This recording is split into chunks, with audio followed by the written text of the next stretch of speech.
Subscribe कीजिए बिन Nasir network को और हमारी फैमिली का हिस्सा बनिए। कुदरत इस वक्त तक मुआफ नहीं करती।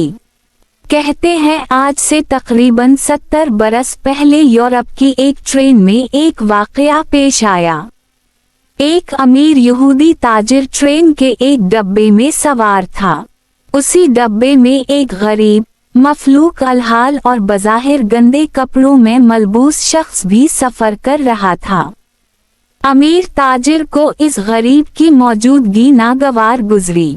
वो नफरत, कराहत और तकब्बुर से उसे घूरता रहा, अपने कपड़े, सामान और हत्ता के सांस तक बचाने की कोशिश करता रहा। गरीब शख्स हैरत से उसे देखता रहा।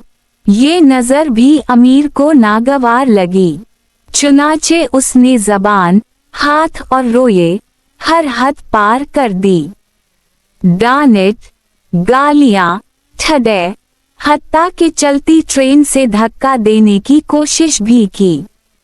और गरीब शख्स खामोश, साबिर, बावकार।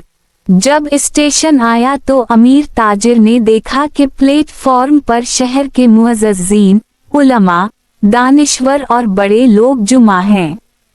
पूछने पर मालूम हुआ उसी ट्रेन में यरूशलेम का सबसे बड़ा रबी सफर कर रहा है। सब उसके इस्तकबाल के लिए आए हैं। चंद लम्हों बाद जब वो रबी ट्रेन से उतरा तो अमीर ताजिर के कदमों तले जमीन निकल गई। वही गरीब शख्स दरअसल यरूशलेम का चीफ रबी था। शर्मिंदगी के मारे ताजिर जमीन पर बैठ गया और रबी के पांव पकड़ लिए। रबी ने मुस्कुरा कर कहा, मेरे बच्चे, ट्रेन में रबी नहीं था। मैं इस मुल्क का एक आम गरीब इंसान था। अगर तुमने एक रबी की तौहीन की होती तो मैं फौरन मुआफ कर देता, मगर तुमने गरीबों की तौहीन की है। अब तुम्हें इस मुल्क के तमाम गरीबों से माफ़ी मांगनी होगी, वरना कुदरत तुम्हें मुआफ नहीं करेगी। ये वाक़या हमें सिखाता है कि जब हम किसी एक शख्स की तज़लील करते हैं तो दरअसल हम उसके पूरे तबके की तौहीन कर रहे होते हैं।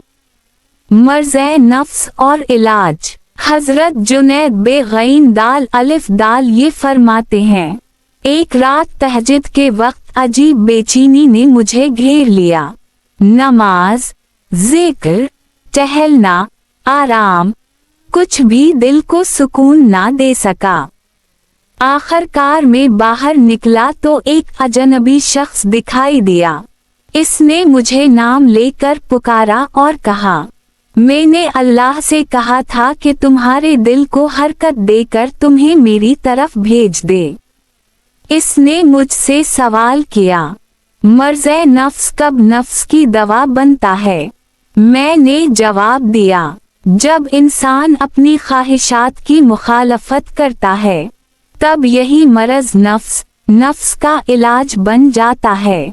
ये सुनकर वो शख्स बोला, मैंने ये बात अपने दिल से कई बार कही, मगर दिल ने तब तक ना माना जब तक तुम्हारी ज़बान से ना सुन ली। ये कहकर वो शख्स नज़रों से ओझल हो गया और मैं सोचता ही रह गया कि वो कौन था। सबक यही है, तकब्बुर इंसान को अंधा कर देता है, सब्र इंसान को बुलंद कर देता है और नफ्स की मुखालफत इंसान को इंसान बना देती है।